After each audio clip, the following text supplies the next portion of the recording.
네, 마감 스포트 이어가겠습니다. 두 분과 함께 오늘 시장에서 나타나고 있는 메시지 어떻게 해석하시는지, 오늘 나타난 이 수급의 부분에 있어서 연속성을 기대하시는지 점검받을 종목들이 꽤 나타나는 지금 마감 시장입니다. 두 분 소개하겠습니다. 유한타증권 일산본부점 송태현 과장, 메리츠증권 도곡지점 신유진 부장 나와주셨습니다. 두 분 어서 오십시오.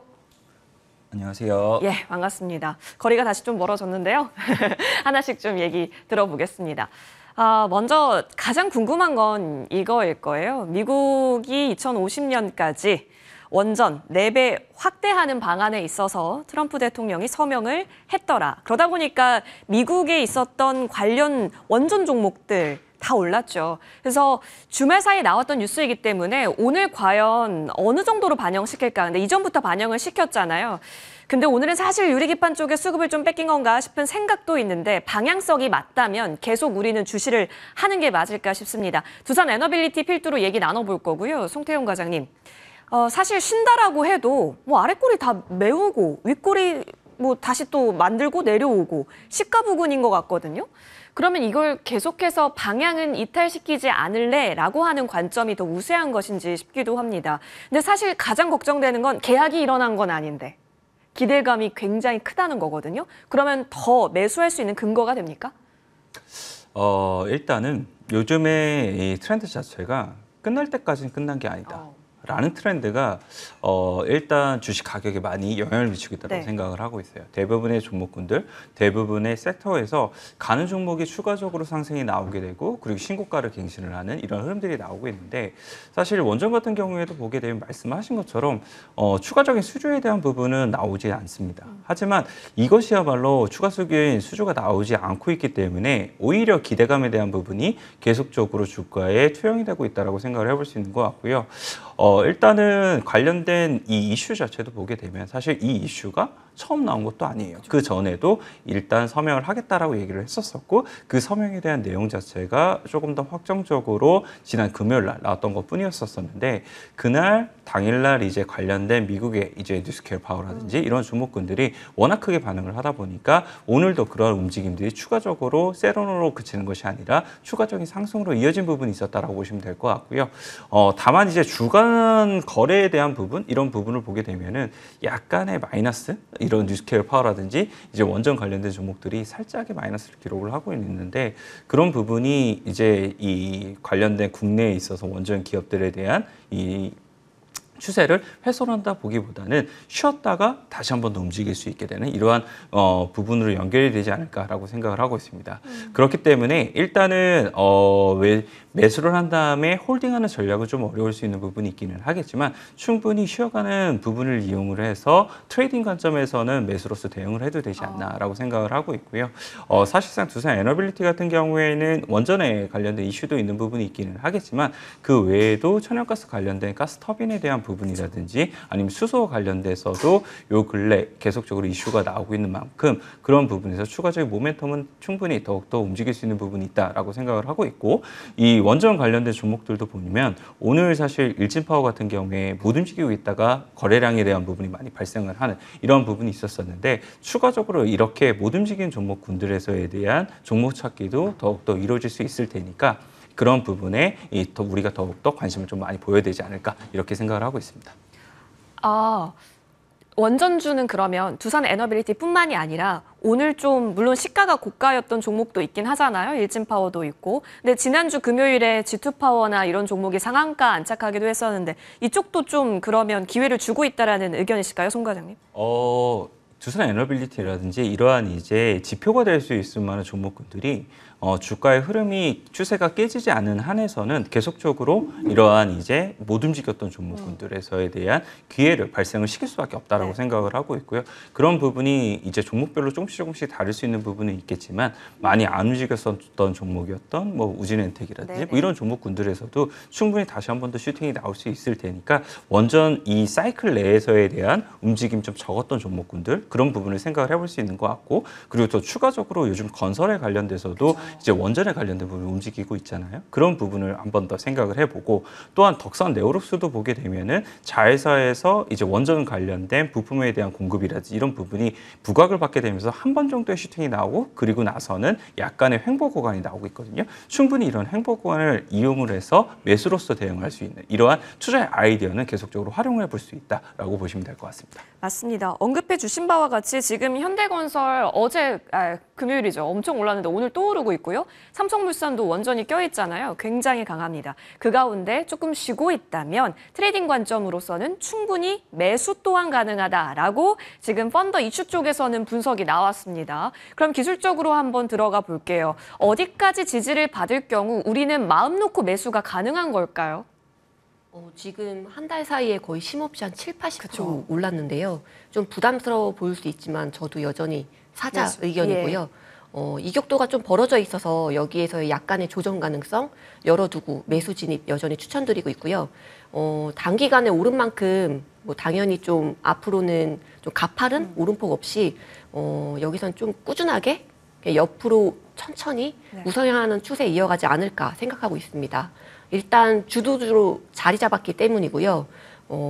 저 뭐 SMR, 뭐 가스터빈까지 원전 뭐 가스 관련해서도 글로벌로 뒤지지 않는 경쟁력을 보유하고 있고 밸류에이션이 좀 비싸긴 하지만 이걸 떠나서 뭐 에너지 관련 섹터 내에서 가장 뭐 기술력 있는 최선호주에 속하고 뭐 향후에는 이쪽 수주 영역에서도 두각을 드러낼 수 있기 때문이고요.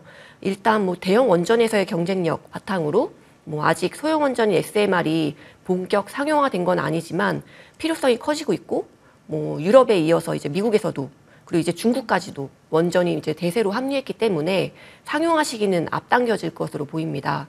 뭐 계속해서 이슈화될 것으로 보여서 한국이 기회가 클 것으로 보이고요. 저도 마찬가지로 두산 에너빌리티 외에도 관련된 섹터 전반적으로 좋게 보고 있긴 하지만 아직 그렇게 많이 오르지 않은 뭐 한정 기술이나 뭐 좀 많이 오르긴 했지만 BHI 이 정도까지 업체도 두루 좋게 보고 있고요. 솔직히 요즘 주식장이 굉장히 좋은데요. 이 반도체 섹터 외에 맞아요. 수익률이 굉장히 오래 들어서 굉장히 좋거든요. 이럴 때 좀 잘 기회 삼아서 매매하면은 수익률이 크게 날 수 있기 때문에 이런 주도 섹터는 신규 진입이라면 뭐 큰 비중까지는 아니어도 네.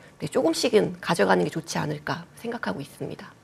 알겠습니다. 두산 에너빌리티는 그렇다면 계속해서 여러분 조정이 오면 오히려 땡큐일 수 있겠다라는 관점으로 두 분 모두 정리가 되겠습니다. 이슈나 수급 기술적으로 봤을 때 모두 매수 의견 공통되게 나왔네요. 이어서 다음 종목으로 넘어가서 이쪽 또한 궁금해집니다. 바로 삼성 SDI인데 그쵸? 일단 2차 전지가 가장 악재일 것 같았는데 또 지나고 나면 또 괜찮네, 피해가 없네 라는 인식이 나오니까 안도 수급이 들어왔습니다. 근데 멀리 보시면 아시겠지만 여전히 이 추세를 뒤집을 만큼의 거래 대금이라든지 차트상의 큰 양봉은 아니라는 점이 조금은 찝찝한 면이기도 하죠. 자, 그렇다면 여기에 정말로 우리가 비중을 태울 만큼의 이슈가 강도가 있는 것인가를 먼저 얘기를 나눠봐야겠습니다. 송 과장님. 당연히 아니겠죠. 아쉽죠. 네. 참 2차 전지라는 섹터 자체가 큰 수급들이 개인들로서는 많이 몰려 있었을 텐데 예. 이런 부분에 해결책이 좀 많이 보이지 않는다는 점이 좀 아쉬운 부분이라고 보시면 될 것 같아요. 사실 AMC 관련돼서 이제 조기에 대한 이 폐기가 되는 부분이 이번에는 그나마 다행이게 그냥 원한대로 간다. 이러한 이제 이슈가 나오다 보니까 뭐 배터리 셀부터 배터리 소재의 주요 업체까지 한 3에서 4% 정도의 상승세가 나오는 이런 흐름이 나왔었는데 그런 부분이 나오게 된다 하더라도 과연 추세적인 부분에 있어서 되돌림이 나올 수 있을 것인가 이러한 부분은 조금은 어려울 것 같습니다. 왜냐하면 기본적으로 업황에 대한 턴어라운드 혹은 업황에 대한 기대감이 일부 이 섹터에 계속적으로 반영이 돼야 되는 부분이 필요하게 될 텐데 그런 부분이 조금은 아쉽다라고 말씀을 드릴 수 있을 것 같고요. 제가 저번에도 말씀을 드렸던 부분이 있었었는데 일단 업황에 대한 턴어라운드가 나오기 위해서는 결국은 하반기 때 유럽이라든지 아니면 미국에서에 대한 전기차 판매량이 사실 우리나라에서 보다 더 많은 부분 올라야 되는 부분이 필요하거든요. 그럼에도 불구하고 요즘 유럽에서에 대한 전기차 판매에 대한 부분을 보게 되었을 때에는 사실 한국의 배터리가 적용된 업체들에 대한 이러한 점유율이나 이런 부분이 생각만치는 나오지 않는 부분이 있습니다. 그렇게 됐을 경우에는 결국은 이제 이 배터리에 관련돼서 프리미엄을 주고 있었던 밸류의 한 축이 무너지는 결과가 나오기 때문에 그런 부분에 있어서 이제 턴어라운드가 나오기에는 조금은 어려운 것이 아닌가라고 좀 판단을 해볼 수 있는 것 같고요. 다만 이제 워낙 2차 전지 섹터가 많이 빠졌었기 때문에 그런 부분에서 생각을 해봤을 때에는 단기적인 관점에서 워낙 많이 빠졌다가 이제 들어올려지게 됐었을 때 시가총액에 대한 부분이라 이런 부분에서 충분히 ETF를 활용해서 들어올 수 있는 부분이 있기 때문에 5에서 10%에 대한 이 단기 트레이딩 관점에 대한 매매는 유효하다라는 부분은 저번부터 말씀드린 것처럼 지금 구간에서 충분히 가능해 보인다라고 말씀드릴 수 있을 것 같고요. 여기서부터에 대한 10% 이상의 이 수익을 기대한다. 이것은 상당히 확률적으로 조금 떨어지는 구간이다라고 말씀드리도록 하겠습니다. 그렇죠. 2차 전지 사실 이렇게까지 움직임이 나오지만 시장에서 완전히 소외예요. 지금 실시간 종목 순위는 뭐 현대임스, 인투셀, 녹십자, MS 이런 쪽이죠. 달바글로벌. 2차 전지에 대한 이름이 없는 상황 속에서 여전히 업황에 있어서는 하반기 확인이 필요한 부분도 있지만 여전히 좀 거리두기는 있습니다. 하지만 그럼에도 불구하고 낙폭 과대 구간이라는 점에 있어서는 긍정적으로 챙겨볼 수 있는 여지 또한 있네요. 삼성 SDI 얘기 나누고 있습니다. 신 부장님, 오늘 아모그린텍이 전고체 묻어서 가긴 하던데 삼성 SDI를 끼고 있는 가장 핵심 기술이 또 전고체도 있고 그리고 유증 이후에 어쨌든 성공적으로 팔렸더라라는 얘기와 함께 할 수 있다면 2차 전지 내에서 삼성 SDI가 갖고 있을 법한 우선순위는 그래도 좀 매력적입니까? 물론 뭐 대형 업체이기도 하고요. 네. 대형 주기도 하고 예. 그리고 밸류에이션도 굉장히 많이 낮아졌고 그래서 충분히 매력적일 수 있다고 보이긴 하지만 저는 아직은 조금 이르지 않나. 좀 힘들 수도 있어 보여가지고 네. 굳이 먼저 들어가서 좀 고생하지 않을까 싶어서 좀 아직은 때가 이르다 생각하고 있고요. 오늘 좀 외국인 매수로 오르긴 하는데 네. 이게 뭐 특별히 어떤 뭐 수급적으로 특이성이 있어 보이진 않고 뭐 일부 쇼커버성 매수도 있지 않을까 생각도 되고요. 지금 전반적으로 주식장 자체가 좋고 또 메모리얼 데이 앞두고 좀 그런 매수세 뭐 미국장 쉬니까 이런 영향도 좀 있지 않을까 생각도 듭니다. 일단 전기차 시장이 성장하고 있는 건 맞긴 하지만 아직 원재료 가격이 크게 오르지 못하고 있고 공급가인 부분도 여전히 남아 있기 때문에 좀 지켜보자는 의견 드리고 있고요. 뭐 현재 시점에서 당연히 하락률이 커 보이진 않긴 한데 뭐 그렇다고 뭐 전반적으로는 밸류에이션이 다 싼 영역도 아니고 그냥 적정 수준 아직 실적이 제대로 나오고 있지 않기 네. 때문에 네 그래서 현재 시점에서는 아직도 뭐 좀 공매도의 타깃도 될 수 있어 보이기도 하고요. 그래서 중립으로 제시드리고 있고요. 그럼에도 불구하고 어쨌든 2차 전지 섹터 전체적으로는 중장기적으로는 기회가 있기 때문에 그런 면에서 장기 투자하는 쪽에서는 조금씩 담아봐도 그 정도 수준에서는 괜찮다고 생각하고 있습니다. 공통됩니다. 진짜 시간적 여유가 많다면 그럴 때는 지금 들어가는 것도 낙폭 과대이기 때문에 가격 메리트가 있기 때문에 가능이겠지만 실적이 뒷받침되지 않는 것에 있어서는 어느 정도 조금은 고민하게 하죠. 두 분의 의견에 종합적인 부분들이 있습니다. 여러분의 판단에 따라서 포지션이 달라질 것 같기 때문에 삼성 SDI 여기서 정리하도록 합니다. 이어서 사실 원전 얘기할 때 유리기판의 수급을 뺏긴 거냐 이런 얘기를 했었는데 유리기판 얘기 한번 나눠보죠. 삼성이 본주는 못 가도 재료는 잘 줍니다. 그 가운데 하나가 또 로봇이었다면 이번에는 또 유리기판인데 2028년 도입한다라고 하죠. 송태영 과장님, 그래서 이제 우리가 과거에 강했던 필옵틱스를 보게 됐는데요. 한번 내려왔던 자리에서 단기 박스 라인을 시원하게 못 뚫은 것 같아서 지금 삼성이 한다라고 해도 이 정도는 확실히 한 게 아니기 때문에 강도가 예전만치 못하다라고 우리는 판단을 해야 하는 건지 이슈 강도는 어느 정도로 보세요? 말씀을 하신 것처럼 조금 지켜보고 싶은 이슈 강도기는 해요. 하지만 그럼에도 불구하고 이런 반도체 섹터라든지 아니면 바닥에서부터에 대한 다시 반등이 나오기 시작을 하게 되는 이러한 부분을 감안하게 되었을 때에는 저는 매수로서 대응을 하는 게 맞다라고 생각을 하고 있습니다. 특히나 이 유리기판 같은 경우에도 사실 반도체에 기반을 한 이 산업이잖아요.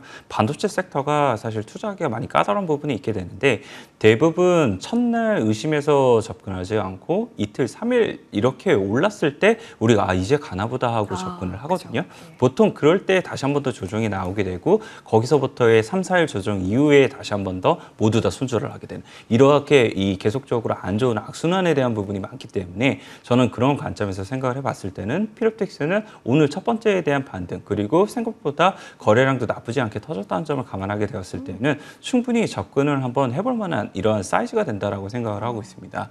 1분기에 대한 실적을 놓고 보게 된다 하더라도 매출액 같은 경우에도 전년 대비 한 100% 이상 증가를 했고요. 영업이익 같은 경우에도 흑자가 전환이 된 부분이 있었었는데 결국은 유리기판 관련돼서 얼마만큼이나 이제 신사업이 잘 준비가 되고 있고 고객사를 확보를 해 나가고 있는가 이런 부분이 더욱더 중요하다라고 보시면 될 것 같습니다.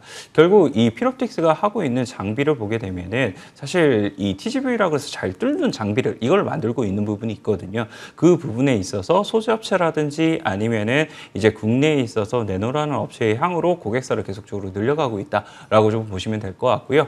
이제 뚫는 장비 외에도 자르는 장비라든지 아니면은 이제 검사할 수 있는 장비라든지 이런 것들로 어플리케이션을 더욱더 다양히 이제 늘려가고 있다는 점에서 생각을 해봤을 때에는 결국 유리기판에 대한 산업 자체가 확대가 되면 확대가 될수록 피롭틱스가 할 수 있는 많은 부분 늘어날 수 있겠구나라는 부분을 생각을 해볼 수 있는 것 같고 말씀을 드린 것처럼 아직까지 실질로 이 산업이 열린다 안 열린다에 대한 논란은 뭐 있는 부분이 있고 그것이 삼성전자가 조금씩 기대를 더욱더 가져갈 수 있게 만들어지는 부분이기 때문에 그러한 기대감 속에서 요 근래 섹터에 대한 순환매도 강하게 도니까 그 부분에 우리가 기인을 하면서 피롭틱스는 접근을 해볼 만하다라고 생각을 하고 있습니다. 오늘 기회를 봐도 괜찮다?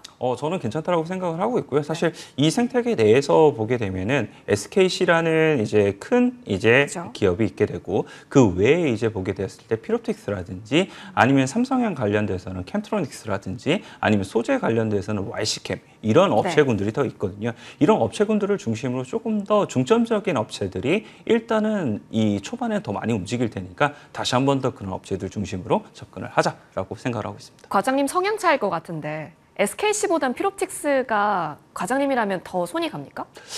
아무래도 SKC가 올라갈 수 있는 것, 탄탄한 부분, 이런 부분은 더 많다라고 생각을 하고 있어요. 하지만 이러한 섹터에 대한 테마로서에 대한 대응으로 봤을 때에는 SKC는 이 부분도 중요한 부분이 있기는 하지만 동박 사업 부분에 대한 부분의 가치라든지 이런 부분이 아직까지는 조금 더 시간이 많이 필요하거든요.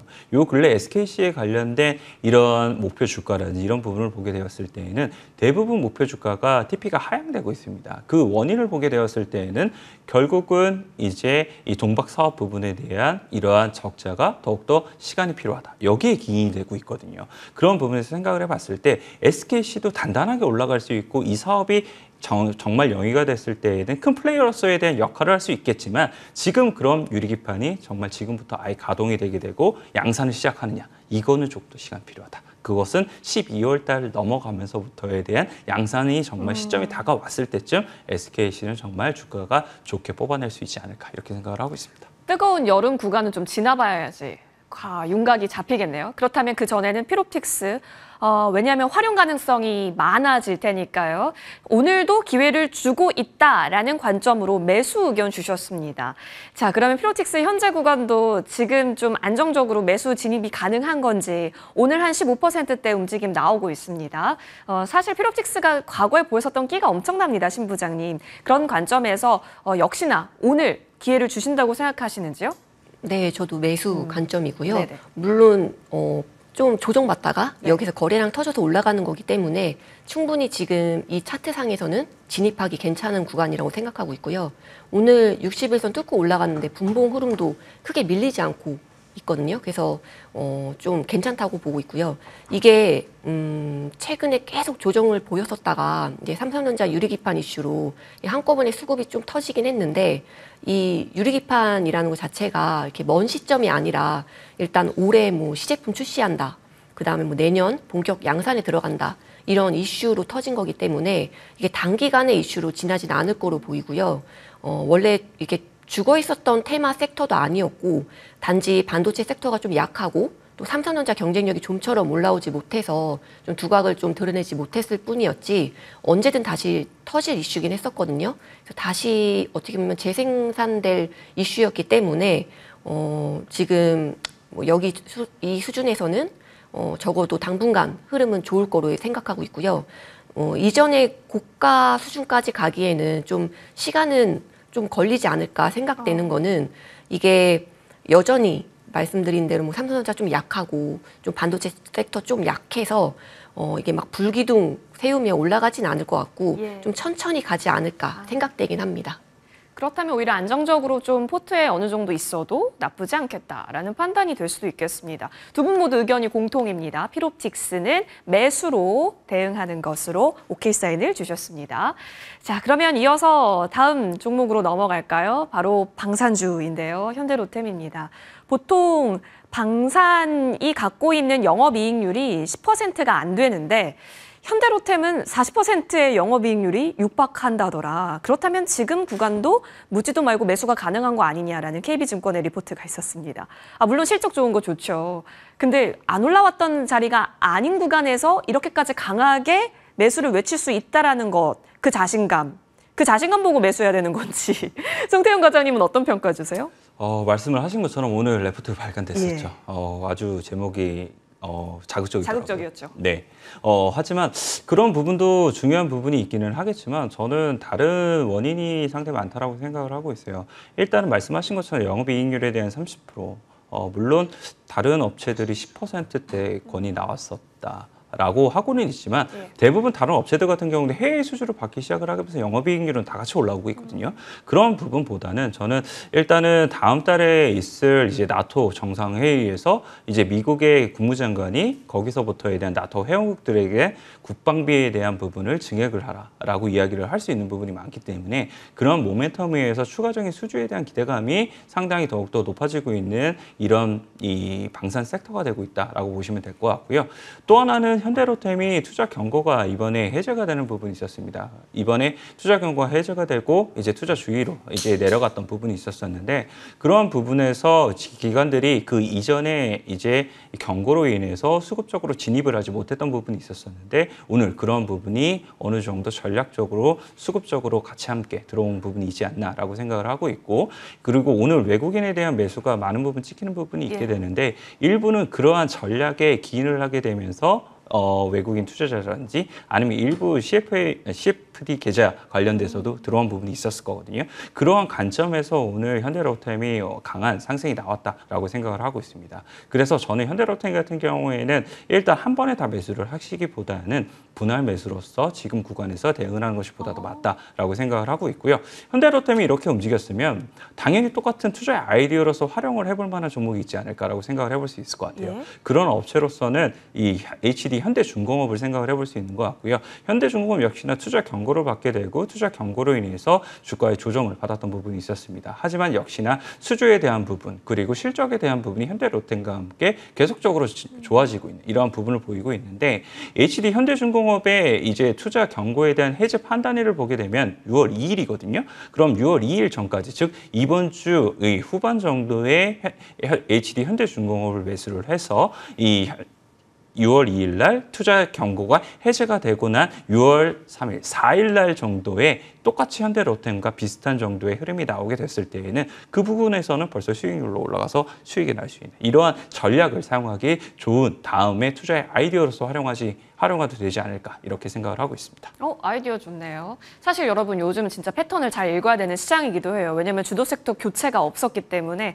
그 안에서 흐름을 잘 읽어내야 될 것 같은데 흐름 주셨습니다. 현대로템은 그렇다면 분할 매수 관점이 중요하다. 왜냐하면 자리가 또 자리인지만큼 매수 의견으로 사인 주셨고 자 그럼 궁금한 건 또 이거죠. 부장님 사실 다른 빅4 있지 않겠습니까? 근데 LIG 넥스원이 아까 전에 나온 뉴스와 함께 지금 또 역사적 호가를 만들고 있는 자리도 보여지고 방산주에도 심리가 훼손되지 않았음을 조선주와 함께 느끼고 있습니다. 그렇다면 빅4 여전히 다 괜찮은 관점으로 보시는지와 그 가운데 현대로템은 오늘 좀 뛰었지만 자리가 예쁜 건지 무서운 건지 판단 내려주신다면요. 저는 조금 무섭다 생각이 무섭다? 들거든요. 아까 과장님도 말씀하셨지만 오늘 오르는 이유가 좀 투자 경고 해제 그 이슈도 있는 것 같아서 지금 이 자리에서 뭔가 신규 진입을 추천드리기는 조금 좀 무서워 보이고요. 갖고 있는 자들의 좀 영역이지 않을까 이렇게 생각이 되는데요. 아직은 팔 필요가 없다고 보기 때문에 갖고 있는 사람 입장에서는 그래서 어떻게 보면 매수 의견일 수도 있겠지만 신규 진입에서는 현재 시점에서 신규 진입이라면은 저는 조금 망설일 것 같아서 중립으로 제시했고요. 글로벌 업체 대비해서 물론 밸류에이션 비싸지 않고요. 글로벌 방산 섹터 여전히 주도주로 자리 잡고 있고 또 굉장히 강하고요. 로템 자체의 실적도 좋고요. 나머지 방산 업체들 대부분의 실적도 좋고요.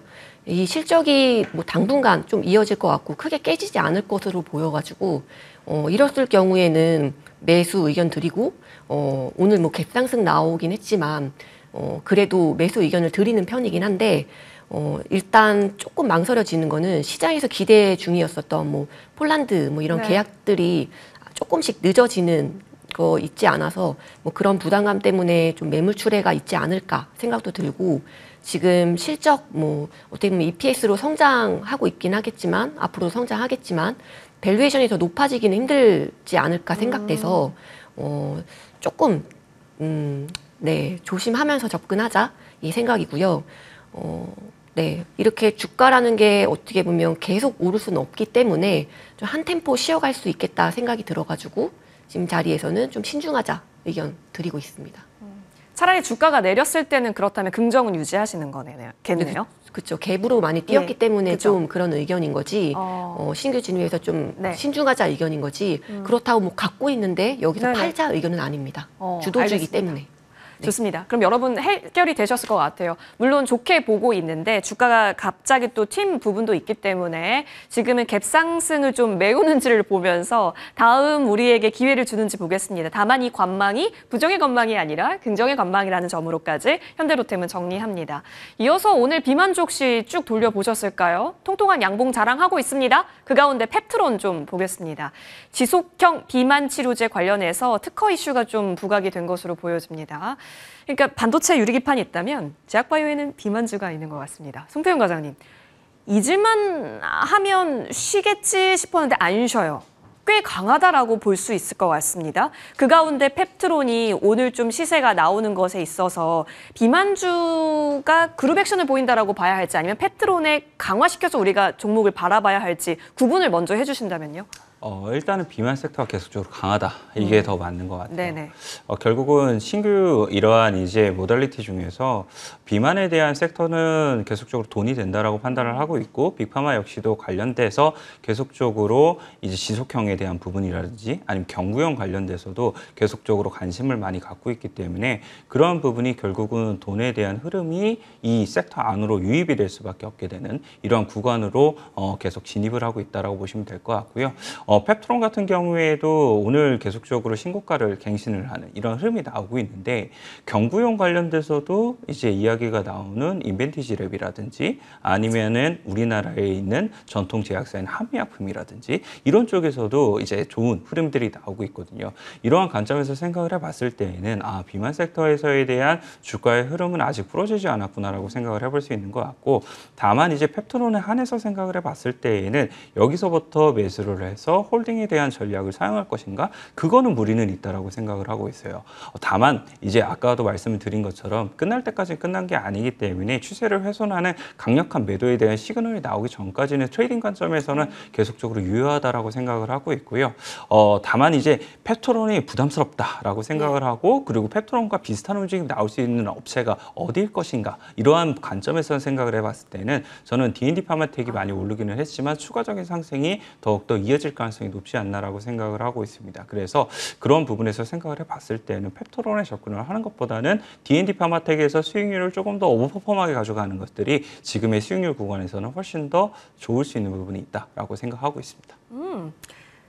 펩트론, 일단 비만주의 그룹적인 액션과 함께 동반해서 움직일 수 있다라는 점에서 구분 들어봤고 긍정적이고 여기에 조금 더 괜찮은, 더 나은 기회를 얻고 싶다면 D&D 파마텍으로도 추가 언급 주셨네요. 인벤티지랩도 조정받았다가 지금 강하게 튀어오르고 있잖아요. 거기도 지금 10% 넘게 양봉 자랑하고 있는 가운데 자, 우리 신 부장님의 비만 내에서의 의견 그리고 그 안에서의 탑픽이 혹시 펩트론인지 아니면 다른 종목이 있으신지도 궁금해요.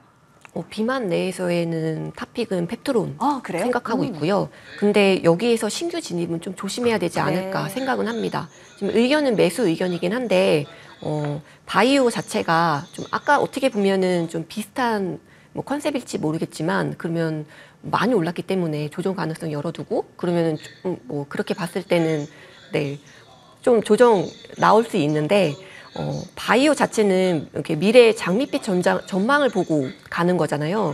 그래서 그런 기대감이 유효하기 때문에 그렇고요. 뭐 신규 제형, 뭐 그리고 다양한 영역으로서의 확장 가능성까지 제시되고 있어서 이쪽으로 매수세가 좀 더 몰릴 수 있고 이어질 수 있다고 생각하고 있습니다. 뭐 저는 최근 보면은 어떻게 보면 뭐 알테오젠이나 뭐 리가켄 바이오 이런 업체들이 좀 조정을 많이 나왔고 좀 주춤했고요. 이 가운데 펩트론이 꾸준히 올라서 신고가 찍고 뭐 대장 역할 진행 중에 있는데 이런 플랫폼 업체들의 확장 가능성이 시장이 여전히 환호하고 있다라고 생각하고 있고요. 여기에서 펩트론이 일단 먼저 이런 이쪽에서의 기술 인정 가능성을 좀 더 높게 쳐주는 거 아닌가. 그리고 바이오 살 때는 이렇게 센 걸 먼저 계속 좀 더 사는 게 좋지 않을까 생각돼서 네, 비만 쪽 좋게 봤을 때 펩트론 네, 좋게 보고 있습니다. 기술적으로 지금 좀 자리가 높다라고 생각된다면 내릴 때는 그러면 계속해서 기대해 볼 수 있도록 끝나지 아니다. 좋습니다. 예. 두 분 의견이 공통입니다. 매도 시그널 나오기 전까지는 비만주는 계속 간다라는 관점으로 종목 대응하자라는 의견이셨으니까요. 같이 종목 전략 챙겨보시죠. 두 분과 이야기 나눠봤습니다. 오늘 함께해 주셔서 고맙습니다.